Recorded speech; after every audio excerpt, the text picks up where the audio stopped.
నాలో నుంచి నా ప్రాణం ఇలా వెళ్ళిపోయిందండి. నేను చచ్చిపోయాను, నా బాడీని డాక్టర్ ప్యాక్ చేసేసాడు. చచ్చిన తర్వాత కూడా దేవుని మాటల్ని స్మరిస్తే, ఎప్పుడైతే నేను ఆ విధంగా అడిగాను బ్రెయిన్ తోనండి, డెడ్ అయిపోయిన బాడీ ఫంక్షన్ అవుతున్న బ్రెయిన్, యేసయ్యా నన్ను బ్రతికిస్తే నేను నీ కోసం బ్రతుకుతానన్నాను. ఇప్పుడైతే అడిగాను, అదే క్షణంలో నా బాడీ ఉన్నది, ఆ కిటికీలో నుంచి నా యేసయ్య గొప్ప వెలుగు రూపంలో వచ్చి కట్టిపడేసి ఉన్న నా బాడీ మీద ఆయన హస్తాన్ని పెట్టాడు. నా దేవునికి మహిమ కలుగును గాక. హల్లెలూయా. ఎప్పుడైతే దేవుని హస్తం నా మీద పడిందో, కట్టిపడి ఉన్న మూడండి, ఒకటి తల మీద కట్టారు, ఒకటి నడు మీద కట్టారు, ఒకటి కాళ్ళ కింద కట్టారు కట్లు. ఆ 3 మరణ బంధకాలు తెగిపోయినాయి. నా దేవునికి మహిమ కలుగును గాక. హల్లెలూయా. ఆ కరెంటు తాకినట్టు నా శరీరానికి తాకి నా బాడీ పైకి ఎగిరి బెడ్ మీద పడ్డదండి. ఎప్పుడైతే అట్లా ఎగిరి బెడ్ మీద పడ్డదో, ఆ 3 కట్లు ఓపెన్ అయిపోయాయి. నాలోకి ప్రాణం వచ్చింది. అగరబత్తి కాదు, ఏది నోటుకొస్తే అది మాట్లాడి.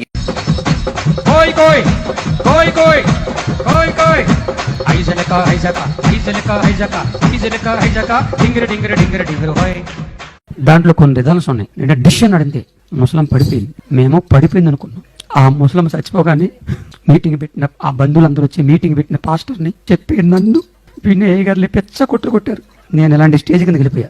వాళ్ళు చుట్టూ కాసి రా రా గుర్రప్ప అని కుమ్మేశారు. అప్పటి నుంచి నా భయం నాది. చప్పట్లో కోయారే కోయారే కోయ్ కోయ్ కోయా బామారే సందమామ. జూనియర్ ఎన్టీఆర్ తెలుసా? అంటే 2002లో స్టూడెంట్ నెంబర్ 1 సినిమా వచ్చింది. నా పేరు ఆ స్టోరీ ఎవరిదనుకున్నా నాదే. నా స్టోరీ నా సినిమా తీశారు. ఆయన కూడా సెంటర్ జైల్లో చదువుకొని ఆయన లాయర్ అవుతాడు. నేను సెంటర్ జైల్లో చదువుకొని డిగ్రీని దేవుడు నన్ను పాస్టర్ గా మార్చాడు. నేను ఎప్పుడైతే వెలిగిలా తిరిగాను, ఛాతి దగ్గర నుంచి మోకాళ్ళ వరకు ఎక్కడ అవకాశం ఉంటే అక్కడ అదే గొడవలు పెట్టి నరిగేస్తున్నారు. ఇటు అరుగుతుంటే అటు తిరుగుతున్నాను, అటు అరుగుతుంటే ఇటు తిరుగుతున్నాను. అనుకోకుండా ఒక గొడవలు దెబ్బ వచ్చి కరెక్ట్ గా నా ఎడమ వైపు ఉన్న మోకాల్లో దిగిపోయిందండి గొడవలు. ఎప్పుడైతే గొడ్డలు మోకాల్లో దిగింది, ఇంకా భరించలేక అరుస్తూనే కుడివైపు తిరిగిపోయిన వెంటనే ఇంకొక బలమైన దెబ్బ పడింది. అది పడ్డం కుడివైపు ఉన్న డొక్కలో నుంచి లోపల ఉన్న ఊపిరి వరకు వెళ్ళిపోయింది. ఇల్లు చీపురు తీసుకొని మామూలుగా తుడవట్లా, అలా గట్టిగా తుడుస్తా ఉంటే నా చెయ్యి అంతా వాసిపోయి ఎర్రగా కందిపోయిందండి. కందిపోతే నాకు దేవుని స్వరం వినబడతా ఉంది. అవునా? నిజమా? ఏమనంటే, నువ్వు చీపురు కార్నర్ కి పట్టుకున్నావు, నువ్వు కొంచెం కిందకి పట్టుకో అని వినబడుతుందండి. కిందకి పట్టుకోగానే నాకు చాలా ఈజీ అయిపోయింది, చాలా త్వరగా పని అయిపోయింది. చేతి ఎర్రగా కందిపోయిందంతా తగ్గిపోయింది. అప్పుడు నాకు అనిపించింది, నా చెయ్యి కూడా కందడం దేవుడికి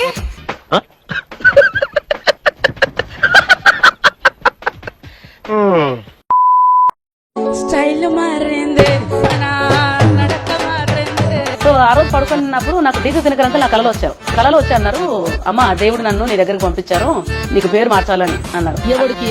ఎవడి రకంగా దేవుడు వాళ్ళతో మాట్లాడతాడు. ఏమో ఆవిడకు అట్లా చీపురు కట్ట ద్వారా దేవుడు ఏదో మాట్లాడినాడు.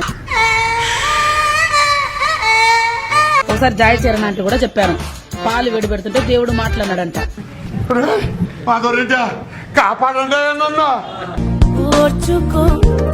ఈ గిన్నె పాల గిన్నెలో ఉన్నటువంటి స్పూను పెరుగులో పెడితే ఏం కాదు గాని, పెరుగులో ఉన్న స్పూన్ తీసుకొచ్చి పాల గిన్నెలో పెడితే పాలు పాడైతాయని దాని ద్వారా ఒక సత్యం నేర్పించాడంట. అప్పుడు నేను అన్నా సరే నా కార్యము. అప్పుడు దేవుడు అడిగాడు, పార్కింగ్ చూపించాను అడిగినాడు. సరే అని చెప్పి 2-3 పోయి అడగొచ్చిన, కార్ పార్కింగ్ ఇస్తారా మీది, నేను 500 ఇస్తాను నెలకొని అంటే, మేము ఇవ్వమండి అంటే కొన్ని రోజులు 6 నెలలు స్టాప్ చేసిన, అసలు ఎవరు ఇస్తలేరు. హోలీ స్పిరిట్ నాకు అన్నాడు, కార్ పార్కింగ్ చూపించమని దేవుని అడుగు. అప్పటి నుండి ఇట్లా ప్రార్థన చేసిన, ప్రభా కార్ పార్కింగ్ మీరే చూపించండి, మరి ఇక్కడ ఏం లేదు. ఆ టైంలో అండి మా ఇల్లు వాడు ఖాళీ చేయమన్నాడు. ఇల్లు వాడు ఖాళీ చేయమంటే అప్పుడు ఫస్ట్ టైం వేరే ఇంటికి షిఫ్ట్ అయిన తర్వాత అక్కడ కార్ పార్కింగ్ ఉంది. దేవా కార్ పార్కింగ్ అని. Then God gave me a simple answer. God, why are these bed bugs coming and biting me, and that too at 4 o'clock in the morning as if someone rang the bell? So God said, I want you to pray. So these bed bugs are coming and waking you up, because even though there's an alarm, you don't wake up for prayer sometimes. చట్టానికి విరుద్ధంగా కూడా మనం కొన్నిసార్లు దేవుని అడుగుతాము, ప్రభా ఇదిగో నాకు 40, 50, 60 ఏళ్ళు వస్తున్నాయి, కానీ 20 ఏళ్ళ బలము నాకు కావాలి అడుగుతావా? అసాధ్యమైన కార్యాలను దేవుడు నీకు దయచేస్తాడు. ప్రభా నా ఏజ్ అయిపోతుంది, ఈ ఏజ్ లో నా ఏజ్ అయిపోయింది, ఇంకా నేను కాంపిటేటివ్ ఎగ్జామ్స్ రాయకూడదు, నా కొరకు ఒక చట్టాన్ని జారీ చేయంటే దేవుడు నీ కొరకు ఒక చట్టాన్ని జారీ చేసే దేవుడు. మా ఇంటి పక్కన వాళ్ళు టీవీ సౌండ్ బాగా పెట్టుకుని చాలా డిస్టర్బ్ చేస్తుండే వాళ్ళు. యుద్ధము యెహోవాదే అని రాసి పేపర్ ని అక్కడ స్టిక్ చేసి, ఎప్పుడు సాంగ్ వినబడ్డా వాళ్ళది యుద్ధం యెహోవాదే ఆ రాసిన వెరీ నెక్స్ట్ డే వాళ్ళ టీవీ పగిలిపోయింది. హల్లెలూయా.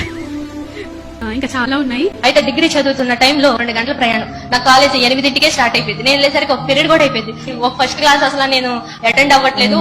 ఆ అటెండ్ అయ్యే క్లాస్ కూడా మ్యాథ్స్ క్లాస్. అయితే నేను ప్రార్థన చేసుకున్నాను, ప్రభా ఈ క్లాస్ అన్నా మారవాలయ్యా. ప్రిన్సిపల్ సార్ ద్వారా దేవుడు ఏం కార్యం చేశాడంటే ఆ ఫస్ట్ పీరియడ్ ని నా కోసం మార్చేసి 3rd పీరియడ్ వేయడానికి దేవుడు సహాయం చేశారు. అందరం గట్టిగా స్తోత్రం చేద్దామా? హల్లెలూయా. మా ఇంట్లో చిన్నగా ఉంటున్నప్పుడు ఇల్లు ఎలుకలు అస్సలు వాటి స్మెల్ అవి తిరగడం చాలా అసహ్యంగా ఉండేది. ఒకరోజు ఫాస్టింగ్ ఉండి మోకరించి ఈరోజు ఏదేమైనా సరే మా ఇంట్లో ఎలుకలు ఉండడానికి వీల్లేదని చెప్పి మోకరించి డోర్స్ అన్ని వేసేసుకొని చేస్తున్నాను ఒక ప్రేయర్ అయిపోయింది. ఉపవాసం ఉండి ప్రార్థిస్తున్నప్పుడు ఒక పిల్లి ఎలుకల్ని తీసుకుంటుంది, వెళ్ళిపోతుంది, వస్తుంది తీసుకెళ్తుంది, అన్ని తీసుకెళ్లిపోయింది. హల్లెలూయా.